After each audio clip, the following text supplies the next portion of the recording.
তো গাইস, মানে আমার মাথাই খেলতাইছে না। মানে এই যে বাংলাদেশের যত স্টুডেন্ট এইচএসসি পরীক্ষার্থী সকলে এনে ইংরাজিতে ফেল করছে, বেশিরভাগই ইংরাজিতে গার খাইছে। তো গাইস, আমি বলছিলাম যে সকলে কিভাবে ইংরেজিতে ফেল করে, মানে গার মারে। কারণ বাংলাদেশের যত স্টুডেন্ট আছে কম বেশি সকলে ফেসবুক ইউজার। আর ফেসবুক ইউজার যেগুলো আছে রাতের অন্ধকারে সন্ধ্যা থেকে রাত 2টা-3টা পর্যন্ত চ্যাটিং করে কি দিয়ে? মেসেঞ্জারে, ইংরেজি দিয়ে। সেই দেশের ছাত্রছাত্রীরা কিভাবে ইংরেজিতে ফেল করে আমার এটা মাথায় ঢুকলো না গাইস। মানে এটা হাস্যকর, এটা পুরো হাস্যকর।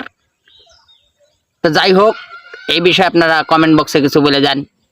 আর পরবর্তীতে নতুন ভিডিও নেমই আই শো